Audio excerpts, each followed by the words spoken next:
A very good morning to all of you and happy Makar Sankranti.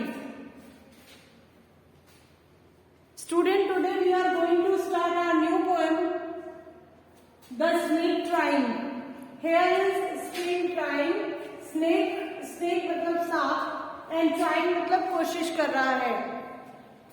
और similar जो title है वहीं से पोएट ने अपनी फर्स्ट लाइन स्टार्ट की है, स्नेक ट्राइंग. अब in this poetry poet wants to explain कि स्नेक इज ट्राइंग किसके लिए, उसके बारे में हम डिस्कस करेंगे. इन दिस पोएट्री W.W. रॉस जो है पोएट है और वो ये एक्सप्लेन करना चाह रहे हैं कि सारे जो जितने भी human beings are afraid to see whenever they see the snake. तो ह्यूमन बींग्स को पोएट जो है वो ये कहना चाह रहे हैं कि सारे स्नेक जो होते हैं, जितने भी स्नेक होते हैं वो सारे पॉइजनस नहीं होते हैं. ह्यूमन बींग्स जो होते हैं वो स्नेक बाइट से, उसकी पॉइजनस बाइट से जो है वो डरते हैं, अफ्रेड होते हैं. तो पोएट ये कहते हैं कि सारे स्नेक जो होते हैं वो पॉइजनस नहीं होते हैं, कुछ सिंपल स्नेक्स भी होते हैं, स्नेक्स जो होते हैं वो भी होते हैं, लेकिन फिर भी हमारे मन में एक डर है, एक डेंजर जो है, हमको डेंजरस क्रीचर नजर आता है. तो पोएट यहाँ पे ये कह रहे हैं कि स्नेक जो है वो भागने की कोशिश कर रहा है ह्यूमन बींग्स की स्टिक से. ह्यूमन बींग्स जो है वो जब भी स्नेक देखते हैं तो कैसा रिएक्शन करते हैं, वो ऐसा रिएक्ट करते हैं कि या तो उससे अफ्रेड होते हैं या उसको स्टिक से मारने की कोशिश करते हैं. तो ह्यूमन बींग्स के लिए यहाँ पे पोएट कह रहा है कि they are trying to give a snake जो है द स्नेक ट्राइंग पोएट्री जो है वो रिटन बाय W.W. रॉस. ये उनकी जो है पोएट्री, उनके पोएट जो नेम है वो है W.W. Ross. This is the kind of irony है ह्यूमन बींग्स के ऊपर, एक आयरनी है, एक सटायर है और एक उनके ऊपर व्यंग दे रहा है कि every snake is not poisonous. सारे स्नेक जो होते हैं वो पॉइजनस नहीं होते हैं. और अभी यहाँ पे एक्सप्लेन करने की कोशिश कर रहे हैं पोएट और कह रहे हैं कि ह्यूमन बींग्स जो है, human beings trying to kill the snake out of their fear of death because of snake poisonous bite, because of the snake's poisonous bite. Now we will start the poem. The snake trying to escape. Escape मतलब भाग जाना, run away हो जाना, भाग जाना. Snake जो है escape कर रहा है. The pursuing stick, pursuing मतलब होता है following, pursuing मतलब जो स्टिक उसका पीछे कर रही है उससे वो भाग रहा है. With the sudden covering of him, long body, और कैसे वो सडन तरीके से कवरिंग करता हुआ आगे की तरफ भागता है. स्नेक की बॉडी कैसे होती है, ऐसे जिगजिग टाइप की होती है और लॉन्ग बॉडी होती है.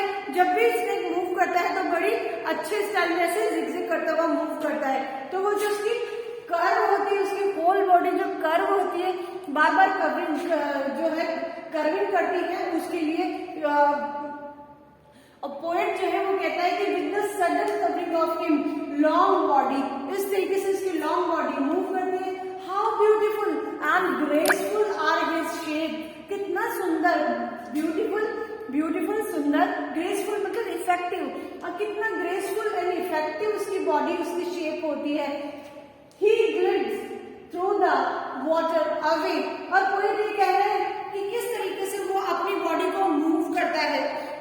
Here the poet wants to explain that this snake suddenly curved its thin long body in order to save itself. अपनी बॉडी को वो कर्व क्यों करता है, क्योंकि वो सेव करना चाह रहा है, अपने आप को उस स्टिक से बचाना चाह रहा है, इसलिए. एंड पोएट यहाँ पे कह रहा है being hit by the coming stick and its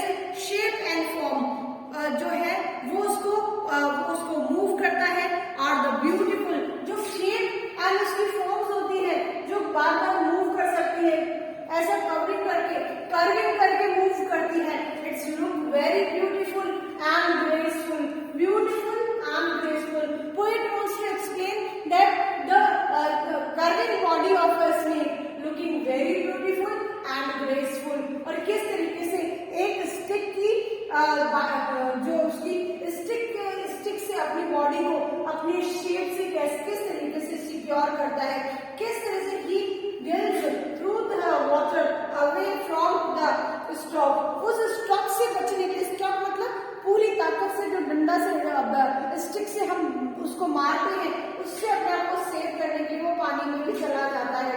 late, अब पोएट यहाँ पे बहुत ज्यादा उसके लिए पोलाइट है और वो कहता है ओ लेट हिम गो, तो अब उसको जाने दो। किसके अंदर? पानी के अंदर। ओवर द वाटर, पानी के अंदर जाने दो। Into the reeds to hide without hurt, और उसको उस पानी के अंदर जाने दो। रिड्स का मतलब होता है स्मॉल प्लांट्स, जो पानी के अंदर स्मॉल प्लांट होते हैं जिसमें जाके जो स्नेक होता है वो हाइड हो जाता है। तो पोएट क्या कह रहा है? वो उसको जाने दो and into the reeds to hide मतलब छुपने के लिए उसको जाने दीजिए। विदाउट हर्ट, ताकि उसको बिल्कुल बचाया जा सके। स्मॉल एंड ग्रीन, स्मॉल जो स्मॉल और ग्रीन है, वो जो स्नेक जो स्मॉल और ग्रीन है उसको पानी के अंदर जाकर छुपने दो ताकि वो अपने आप को बचा सके।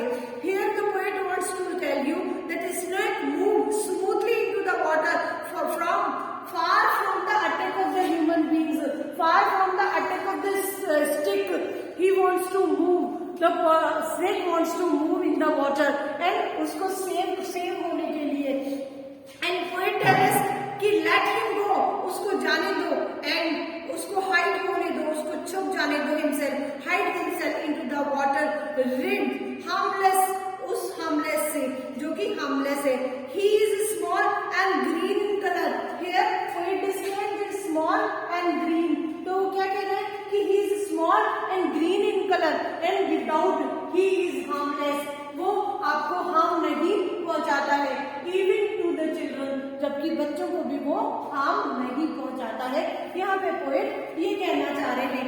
नाउ आप पोएट जो है वो इसको कंटिन्यू करते हैं और क्या कह रहे हैं कि अमंग द सैंड, वो कह रहे हैं among the sand, here is sand, among the sands, and he lays until the observe and chase away, and how vanish in the ripples among the green ripples। और vanish, ripples का मतलब होता है waves, ripples का मतलब होता है waves। किस तरीके से? he lay down, अब कोई यहाँ पे कह रहे हैं the snake would be lies in the sand until he is seen and chased away। जब तक वो मिट्टी में रहता है, जब तक कि वो उसमें वहां पे कैद होकर वहां से भाग नहीं जाता है। And how he vanish in the ripples, मतलब उन वेव्स में किस तरीके से वैनिश हो जाता है। वैनिश का मतलब गायब हो जाना, या उसका पता ही नहीं चलना कि वो कहाँ चला गया। अमंग्स द ग्रीन, जब तक जो है वो सैंड के ऊपर या उसके ऊपर दिखाई देता है, जब तक कि वो अर्थ के ऊपर होता है। जब वो वाटर में चला जाता है तो वो गायब हो जाता है, वो दिखाई नहीं देता है। ऐसा पोएट यहाँ पे कह रहे हैं। ये हमारी पोएट्री यहाँ तक कंप्लीट होती है। I am repeating it this one. The snake crying, string जो है वो भागने की कोशिश कर रहा है ह्यूमन स्टिक से, और एस्केप द परस्यूइंग स्टिक, यहाँ पे लिखा हुआ है कि इस परस्यूइंग मतलब फॉलोइंग स्टिक से जो है वो एस्केप करने की कोशिश कर रहा है। विद द सडन कवरिंग, अपने आप को कैसे बचा रहा है? सडन कवर, जो उनकी कर्विंग वाली जो उसकी मूवमेंट होता है उससे अपने आप को सेव कर रहा है। अपनी लॉन्ग बॉडी को, हाउ ब्यूटीफुल एंड ग्रेसफुल, उसकी बॉडी कितनी ब्यूटीफुल है, कितनी ग्रेसफुल है। And he gives through the water away from the stock, उस स्टॉक से जो वो बैक की मार जो उसको पड़ रही है उससे किस तरह से वो पानी में जाकर अपने आप को सेव करता है। तो पोएट यहाँ पे रिग्रेट फील करता है, पोएट उसको सेव करना चाह रहा है और क्या कहता है कि लेट हिम गो, उसे जाने दीजिए। एंड ओवर द वाटर के वहां पर आई इनटू द रेड्स मतलब होता है, मैंने आपको कहा छोटे छोटे प्लांट्स जो वाटर्स में होते हैं। और टू हाइड, उसको छिपने के लिए जाने दो। एंड विदाउट हर्ट, उसको बिना हर्ट पहुंचे जहाँ जाने दो, क्योंकि वो स्मॉल है एंड ग्रीन कलर का है। एंड ही इज हार्मलेस, वो हार्मलेस है, उसको हार्म नहीं पहुंचाता है। इवन टू द चिल्ड्रन, बच्चों को भी हार्मलेस है। Amongst the sand he lays until observe and chase away, and how he vanished in the ripples, किस तरीके से वो गायब हो जाता है रिपल्स में। रिपल्स मतलब वाटर वेव्स जो होती है उसके अंदर। पोएट ये कहता है कि सैंड के अंदर भी वो मूवमेंट करता है, तब तक हमको वो दिखाई देता है, लेकिन किस तरीके से वो गायब हो जाता है जब वो लहरों के साथ, लहरों में, पानी की लहरों में दिखाई नहीं देता है। Amongst the green and slim, और जो छोटे छोटे प्लांट्स हैं जो वाटर में दिखाई देते हैं उसमें वो किस तरह से गायब हो जाता है और अपने आप को सेव कर लेता है। Now we will discuss the literary device about the poem. First of all the rhyme scheme. तो student, there is no rhyme scheme because it is free words. This poetry written in a free verse. Second literary device is alliteration. As we know, the consonant sound यदि prominent होता है, if there is a consonant sound prominent in the line, that is called alliteration. So we have already discussed two literary device, and this is your poetry, the snake rhyme. Thank you so much.